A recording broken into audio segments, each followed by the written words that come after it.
and welcome to the Sanctuary, a safe space to speak from the heart.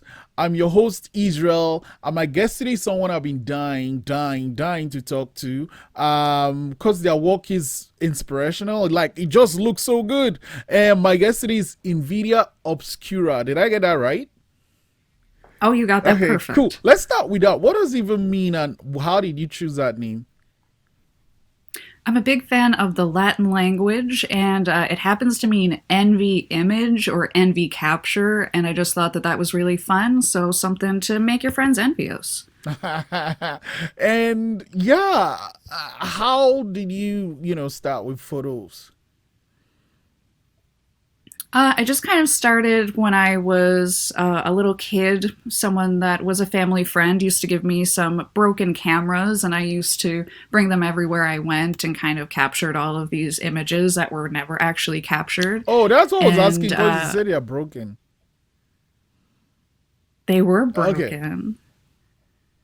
And so it just spent a lot of time with that, and I loved using my parents' video camera on various things, but nothing kind of made me as happy as just taking those single images. And how long did you have those cameras for, and when did you get your own camera? Ooh, I had those broken cameras probably until I was about 12 or Hmm. 13. And then it was actually probably about a year later when I was 14 that I saved up enough to just get a really, really cheap digital Hmm. camera. Hmm. And what did you shoot with that really cheap digital camera? I used to just wrangle my friends together to take photos of them. It started with just kind of like the nerdy friends I had in high school used to like just put up with me taking their photos, even though those were just kind of silly.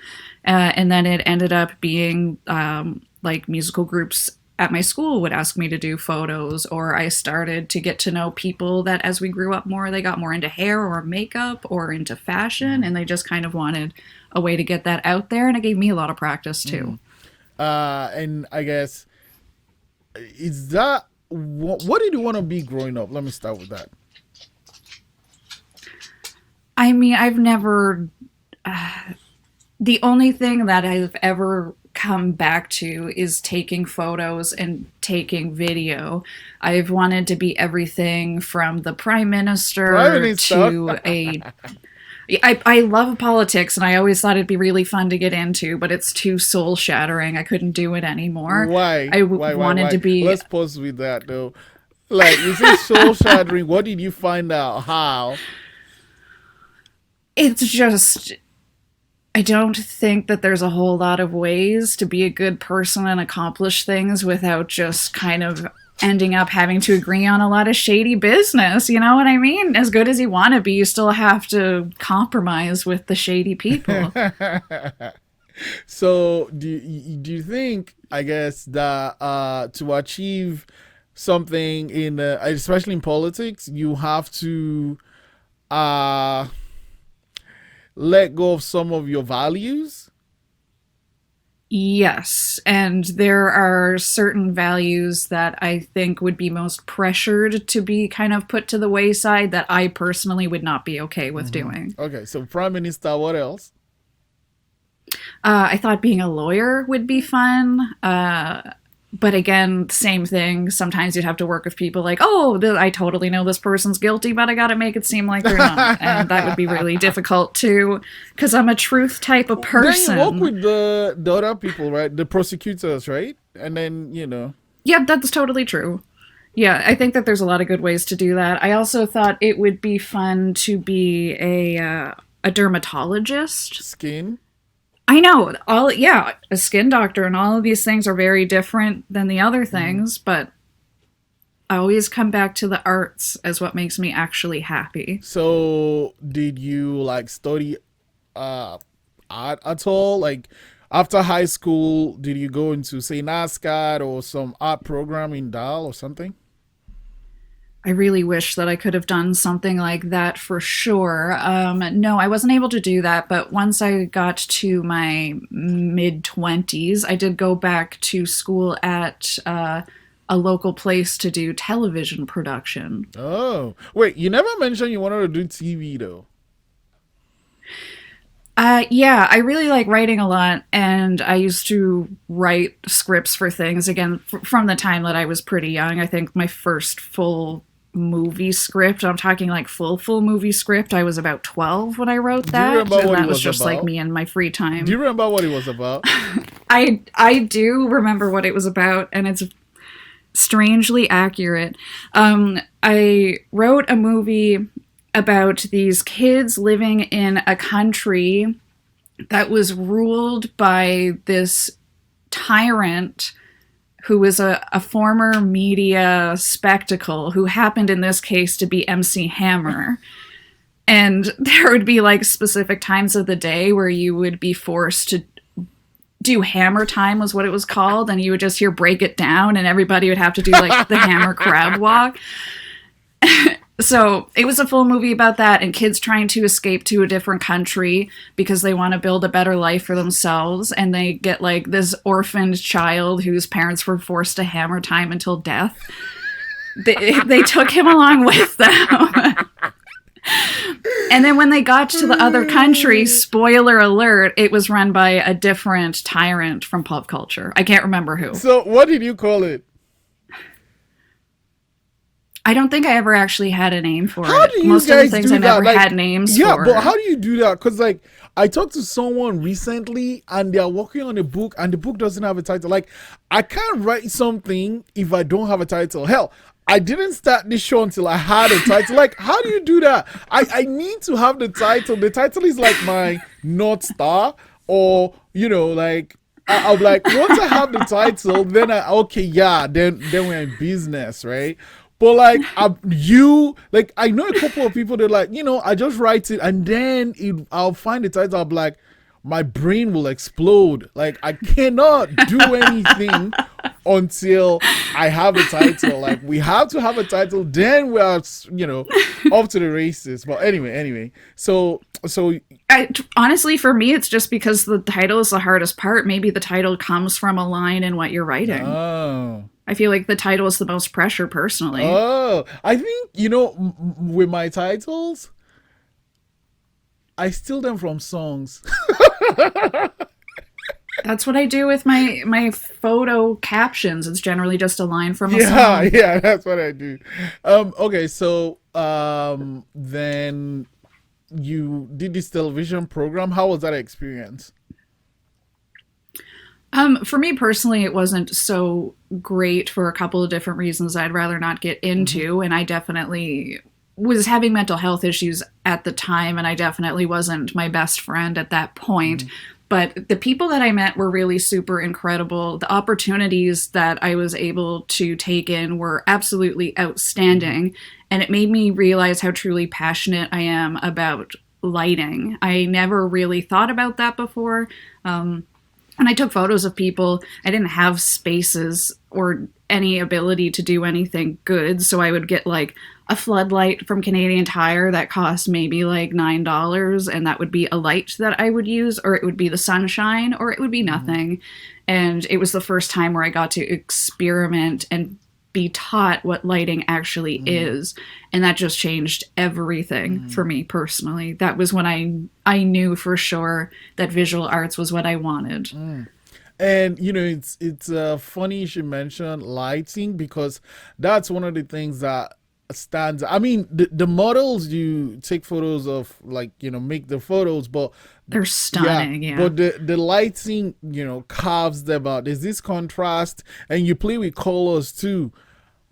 How do you decide what to shoot when, so I'm like, hello, Invidia, I saw your photos, take a photo of me. What happens from then? I ask people if there's any type of style or genre that they find interesting or have wanted to try or they see themselves in. I like it if people are interested in trying things that they've always wanted to but haven't felt confident enough to do so, or haven't seen themselves in that, but they do find it interesting. Just because generally those are the times where people are like, oh wow, I really am super hot. I don't know why I was so concerned. And that is really super nice. But then maybe somebody tells me what type of clothing they primarily like, colors that they wear or styles that they have. And oh my goodness, I'm so sorry, my dog. And then we'll maybe make a mood board for people, show them what's up, or we can decide to wing it. I'm really lucky that a lot of people have just told me that they're fine with me just doing whatever I think would work best. So people will bring outfits, accessories, and then I'll just kind of run an idea by them and set it up. I just have a room full of props and different fabrics and all kinds of stuff. And then with the lighting? Oh, I'm so sorry. Then when it comes to lighting, it depends on the scene, but I also like to ask a person what type of colors they like. And I'm really lucky. My partner gave me a set of 3 soft boxes and a bunch of really great equipment to go with that. So it's been really easy to experiment with things, and even just buying like cheap ring lights can do a lot for a person. You can change the colors. It's pretty great. It's just a lot of trial and error and experimentation and patience. Patience, yeah, patience. I like that one too. But like you mentioned 3 soft boxes, and my head just went, how big is your studio? It is the size of a small bedroom. It's a pretty tight space. How do you fix 3? Well, I guess it's the size of the soft box, right? They're pretty little. I'm sure that if like a professional came into my space, they would probably laugh me out of my own house. I don't think so. I think you're a professional, because like, when people are like, oh, amateur, professional, like, do you get paid for your work?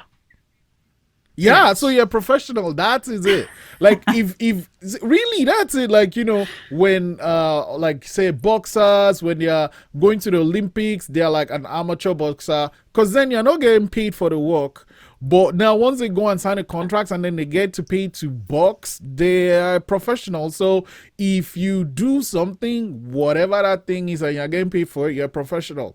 That's just how it is. So you can't be like, oh, this person's gonna come laugh me off. Plus, your images, like, they're stunning. They're stunning, and they speak for themselves. So do you remember, like, okay, Thank you. yeah, you're welcome. So do you remember, you finished this television thing? Do you like start working right away in television? No, no, I just through, I guess, the experiences that I had, I realized that television production maybe wasn't for me, but I knew that there were ways that I could do something for myself that made me happy but made others happy, but I wasn't entirely sure what that would be. And then I got a message from a really lovely friend who was about to put out an album, and they said that they were looking for some pictures, and I had just happened to have gotten my first paper backdrop at that time, so I was like, okay, that would be really super fun. And we What had color a was it? great time. It was just a black backdrop.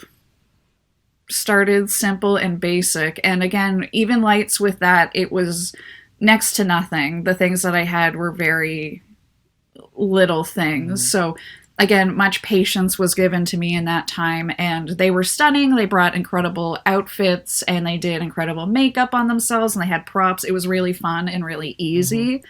And then that just made me think, okay, well, I can do that in this space. I have a spare bedroom in here. Why don't I just set up something for funsies?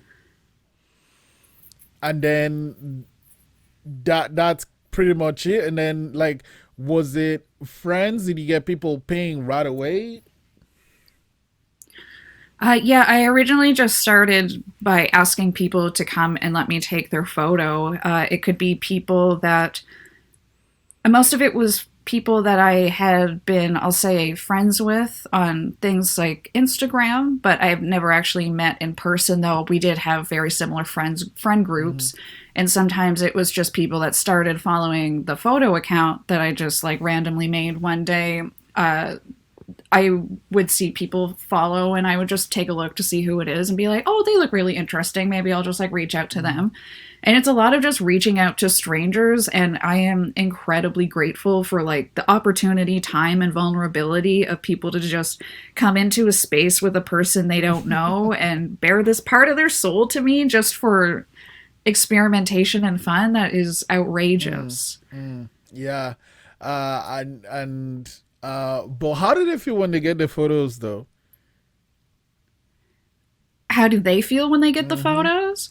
I I really love watching people go through photos as we're taking pictures because I like to show people multiple times through the process to just show them what things are looking like to see if there's anything they want to Mm-hmm. change or how they feel about how they Mm-hmm. look.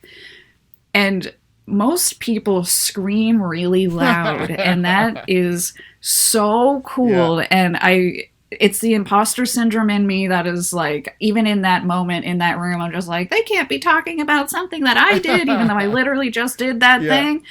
But it makes me feel like $1 million to be able to make somebody's day even a little bit happier, Mm, but to make somebody that happy, it's the best ever.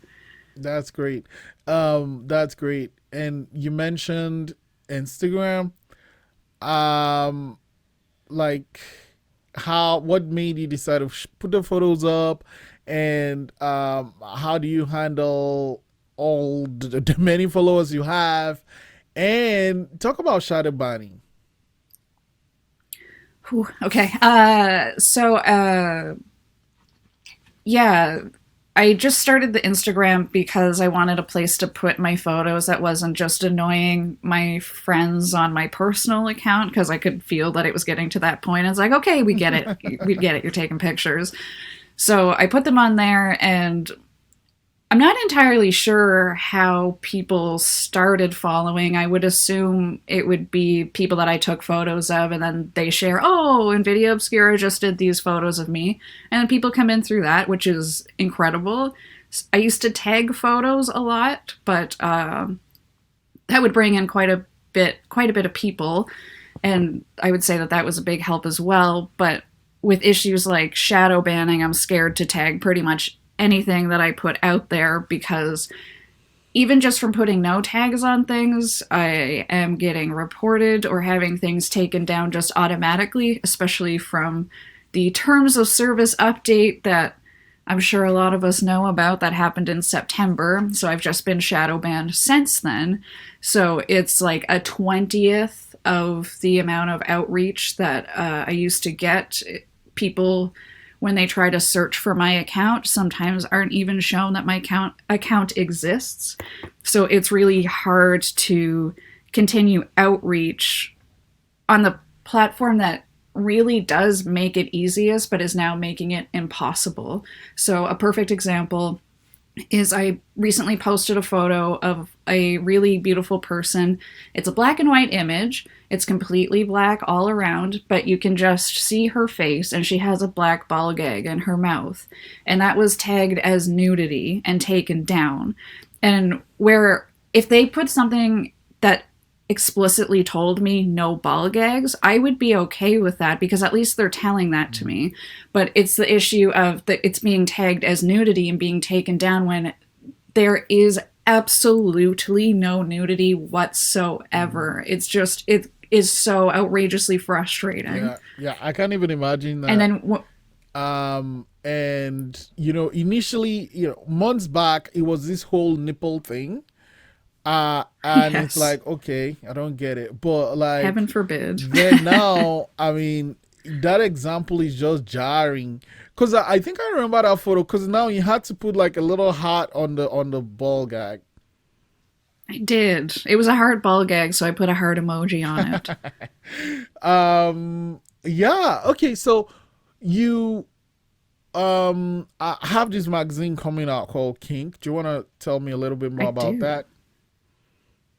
Yeah, so it's actually through the incredible woman who was with the ball gag. She introduced me to another incredible human who also happens to be part of the kink local kink community, which is something that I've always been really curious about. But I'm not a very outgoing person, so I just stay in my house all the Me time. and you both. So it's the only cool way to You know, be. but like, you know what? Before you go on, I want to talk about COVID later, but this is a good time to jump on the COVID thing. Like, did you find out that when the lockdown started, people were like freaking out, and you're like, what is going on? Like, what are they talking about? This is my everyday.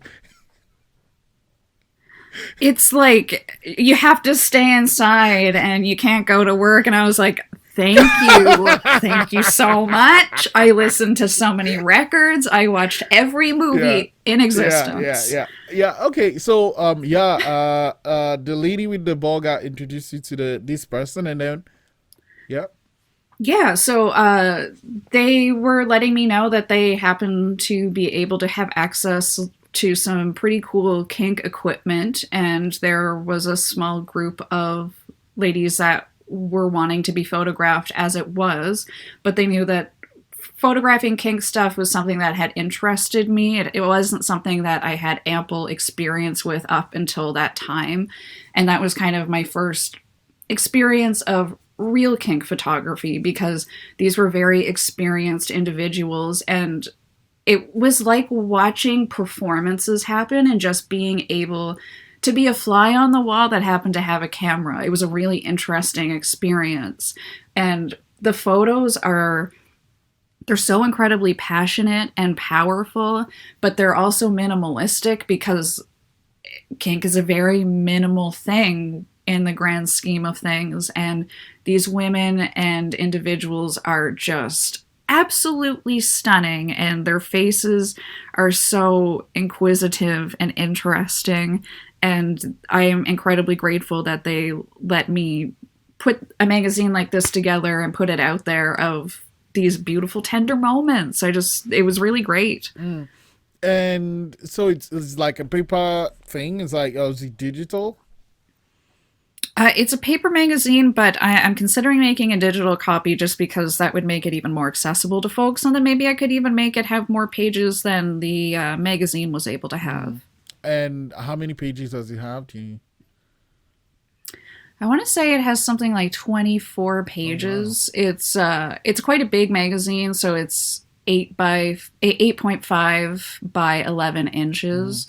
It's really beautiful. It's the prints in the magazine look nicer than the photo prints that I've been getting, and I want to figure out how to get these people to do my Yeah. printing. So one thing you did is something that I really it's something I need to think of or try when I want to do something like this. It's like you had pre-orders made. Why did you use that approach to the printing of kink?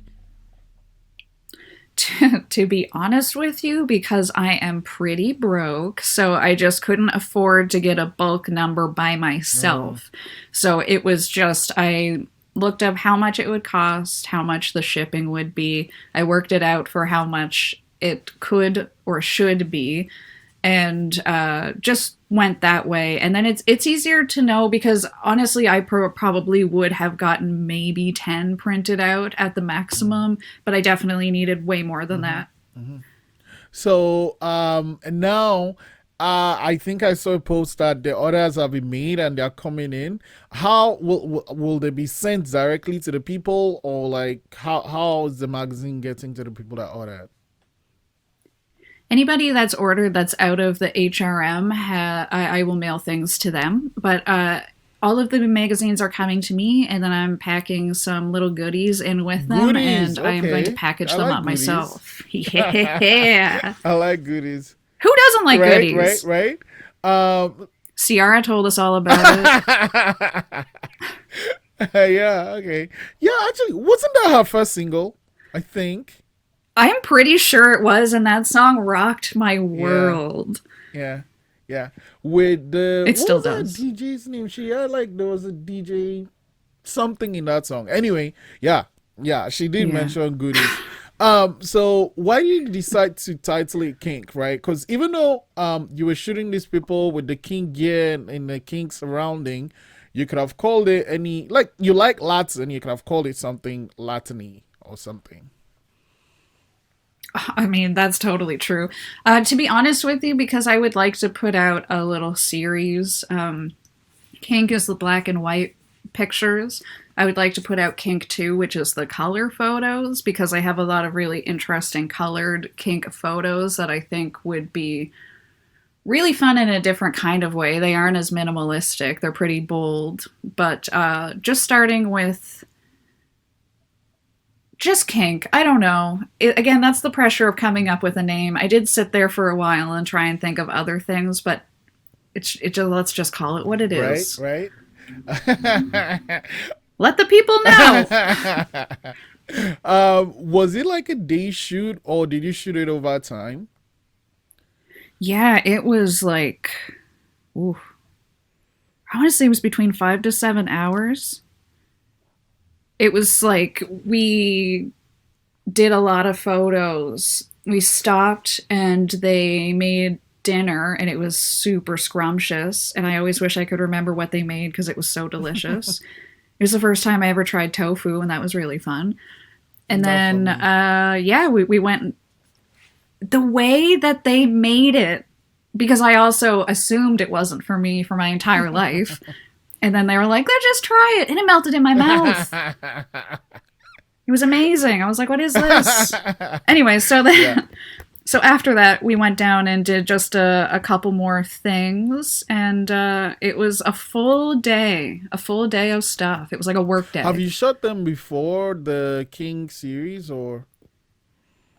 Only one of the people that was at this particular shoot I had done pictures of another Mm. time, and I had only done maybe 3 or 4 kink photo sessions at all up until that Mhm. point. And then everything changed. Yeah, everything changed. Do you do self portraits? I do, because there's a lot of times when I want to practice with lighting that I'm the only one around, because I don't always sleep all that well. So sometimes it'll be 3 a.m. and I'll think of something and be like, maybe I'll go try that out. So there are some of me peppered in throughout the Invidia account. It's just anybody's guess as to who. So, one thing I liked about the sanctuary was that, I mean, so I've had people reach out to come on the blackout and they might have two lives, say like one day banker and then one day like maybe have an OnlyFans, and they'd be like, yeah, I'll be okay to talk about this, but like you can't see me. I'm like, well, we're in a fucking studio, right? So that is not possible. So once I figured, the sanctuary out and how I'll do it, I'll be like, all those people that want to come on, they can come on now, and like, having you here and I'm talking to this pretty photo of you on the side. It's like how, like, you have all this pre-work, right? Are you ever gonna get to a point where you're like, this is me and this is my work, or it's always gonna be, that's my work, and I'll just let it speak for itself, and people I work with might know who I am, and that's it. That is a very good question. Um, I'm more inclined for the second option, just because I feel like if I was to come forward and say, this is who I am, this is my work, um, people who want to know information about me that maybe I don't want them to have information about me would have that. I unfortunately do get some pretty creepy messages in my That's what I inbox was going to asking ask who later. So I thanks for am. bringing it up. I was going to ask that later, but You're yeah, welcome. I can't imagine that, you have all these stunning photos. There are just some idiots out there that would send those kind of messages. So yeah, I'm not surprised at all. the amount of entitlement that just comes from, oh, you take pictures of very pretty femme individuals. So not only do I have things to say about that, I have things to say about who you are. I'm trying to figure out who you are. And that all makes me very uncomfortable. And I don't.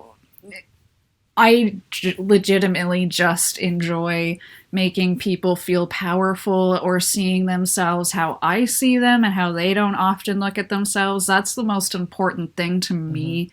And who is doing that, it literally does not matter. Okay. Okay. So I sense disagreement. no. It's like, I guess personally, but then okay, I don't shoot photos like those type of photos that are on the page and on your website. But I guess it's like you've over the years, since you got those broken cameras, every time you push the shutter led you to be able to create all these awesome things you are creating, right? So it's not like you started creating last year or whenever you started shooting your friend. Everything you've done led you to this place. So it's like, I'm here now. But also your reason makes sense because yeah, the internet is a very ugly place. It's super ugly. I unfor- I unfortunately get a lot of just horrific messages and people talking to me and treating me in awful ways just in general, in public, in life anyways. So to add the thing that makes me most passionate to that, I don't have much patience for that. Completely understand. So let me add one last thing before I jump off this line of questions. You bring out Kink blows up even bigger than you thought. And then what? How soon are you gonna bring out Kink 2? Or like, have you started working To on be it already? honest, yeah, I have started working on it. So I've really been noticing two color themes that I use a lot is either blue or red. Yep. If I'm not using black and white, it really tends to angle more towards those. And lately I've been working with a lot of, pinks and purples is what I've been working with a lot as well. So how I have Kink 2, which is a much thicker book. It'll be like a photo book as opposed to a photo magazine.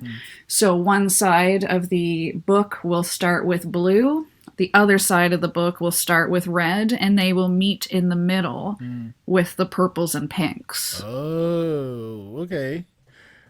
Okay. So with the books, is it just photos? Do you have any writings in them? To be honest, oh my goodness, I'm saying that way too much. I've been thinking a lot.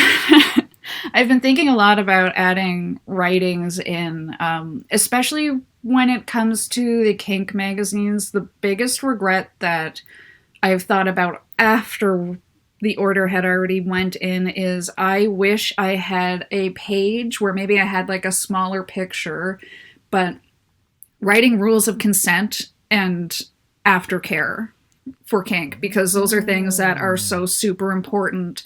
And I don't want people to just look at these and objectively be like, okay, this is all you do. It's just what it is. I want people to think about the trust and compassion that also goes into kink. It's not just the violent thing that you see. And I'm not experienced or whatever, but just from reading, you can tell that it's not just kink. Like, I think the more dangerous something is, the more the communication involved with the people is.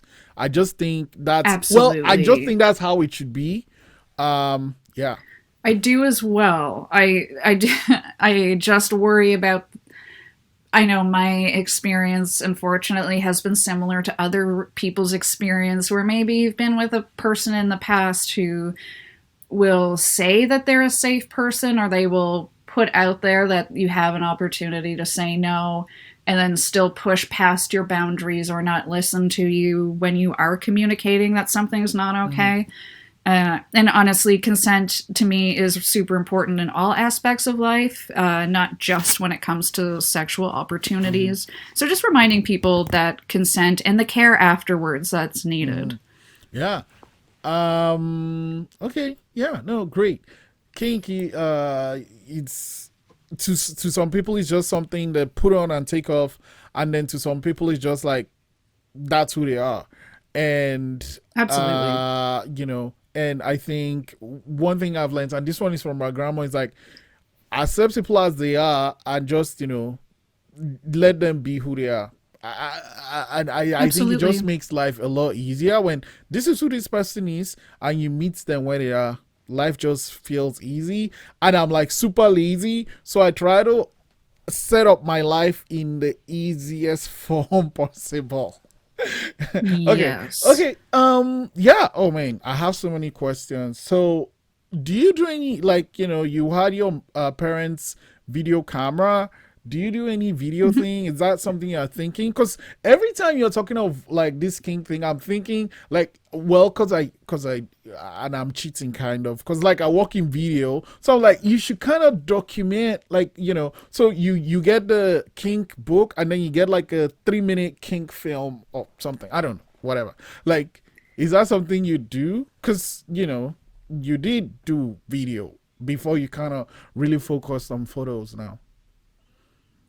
Yeah, I would love to do things like that. I've been setting up my studio room a bit differently lately because I have a couple of different little recordable cameras that I could kind of put at various parts in the room. It would be fun to even do time lapses of how things Mm-hmm. go. I would love the thing that I've wanted to do the most in my life is make music videos because I grew up absolutely obsessed with music videos. So that is something I would really like to What are do. some music videos you I loved? Oh my goodness, how does a person even begin?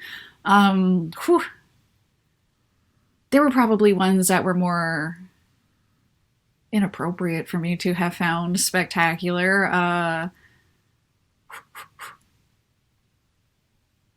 I mean, Can't Get You Out of My Head by Kylie Minogue is like sci fi realness, but also like every future queer femme's fantasy. And I just think that that video was really inspirational to me as a child and like what visuals I think are really interesting. Jeepers. You know, Spice yeah. You Girls. know what I'm asking? Because the other day I don't know what I was doing, and then I don't know if you know this director David Lynch. Do you know him or heard of him? I sure do. Exactly. Then I found out David Lynch made one of my best Michael Jackson songs, and that is "Who Is It." Do you know this song?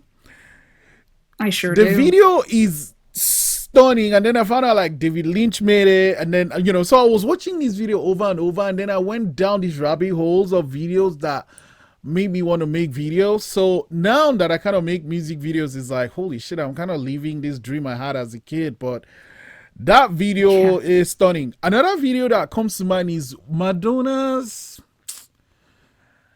I can't remember the title of this Honestly, song, all of but Madonna's videos. yeah, but there's this one where Yeah. like she's dancing with these people, and then like they're on chairs and she's in all black, and he actually looks like a king video.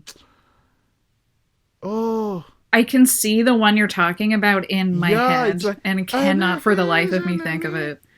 I'm out of step or something. I can't remember the song. Do you know the song I'm trying to? But like, yeah. Anyway, it's dope. It's so good. So yeah, when you mentioned music Yeah. videos, I was like, yeah, yeah. I mean, when I was a kid, there were ones like Rock DJ by Robbie Williams. So he just kind of, there's a bunch of women kind of roller skating in a circle, and he comes out of this platform in the middle, and they couldn't give a shit that he even exists. And then he like starts taking off his clothes seductively. They also don't care. He takes off all of his clothes. They still don't care. Then he starts ripping his skin off, and then they start to get interested, and then he starts ripping off his muscles and throwing it to them, and they're like biting on them seductively. I think that really warped who I became as a person. There's another video I like. Ah, God, it's by DJ that makes all these silly videos, but the video is literally these guys dancing in front of a cinema. Do you know? And then so they just play Interesting. this I song don't. and then they just dance. It's anyway. Oh, do you mean Fatboy Yes, Fatboy Slim? Slim's song, and then they are dancing in Yeah, front of a yeah, cinema. praise That one. you. But do Absolutely. you know the other Yeah. Fatboy Slim song I like? I call it Push the Tempo, but it's Hey Mama. That's the actual title of the song. It's incredible, And then yeah. the video is when you listen to this thing, you just lose your mind. I love it. Hmm. Anyway, I'm just going down this rabbit hole that I went down. So yeah, music videos are something you're considering. Yeah, I would love to do that for lots of different things. And it would be fun to do a music video with a band, but I think it'd be even more fun to do a concept video that doesn't necessarily have to do with the band, but it's just like really fun Mm-hmm. visuals or a really fun visual Mm-hmm. story for their song. And I would really love to do something like that for sure. Okay. Yeah. You know what?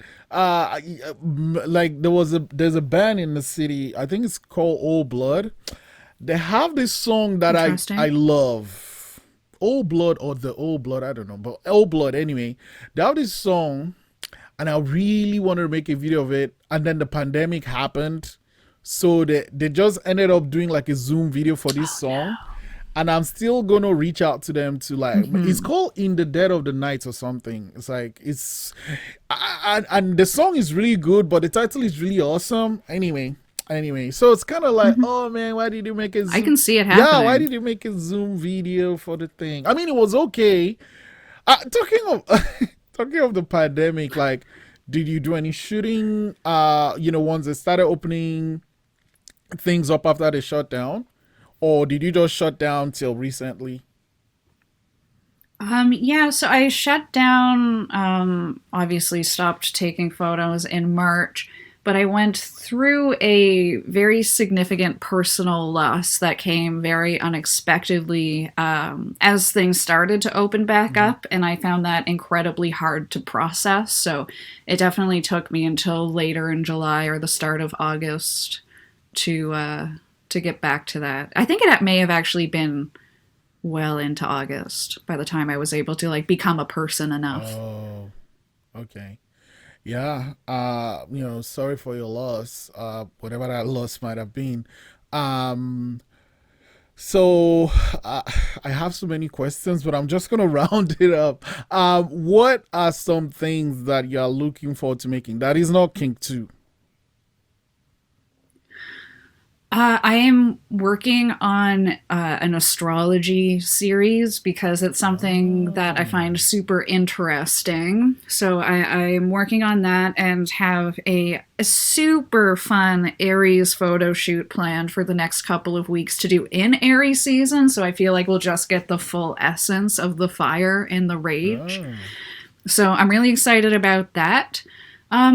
There's a couple of things that I've been curious to work on myself that are still what I would consider to be secret projects until I get a couple photo shoots deep in Yeah, that's that. fair. But let's just say they're pulp culture Okay. based photo shoots. Okay. Okay. So everything is photo based. That's great. Here's my last one. That I know of. Okay, fair enough.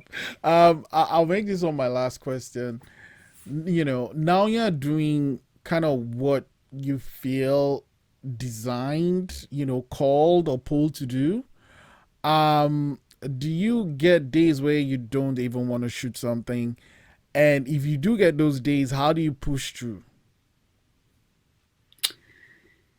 I never get days where I don't want to shoot something because I always have a lot of ideas, but I do have a lot of days where I really question my self worth and if I'm wasting people's time, which is a super unfortunate answer to Mm-hmm. that.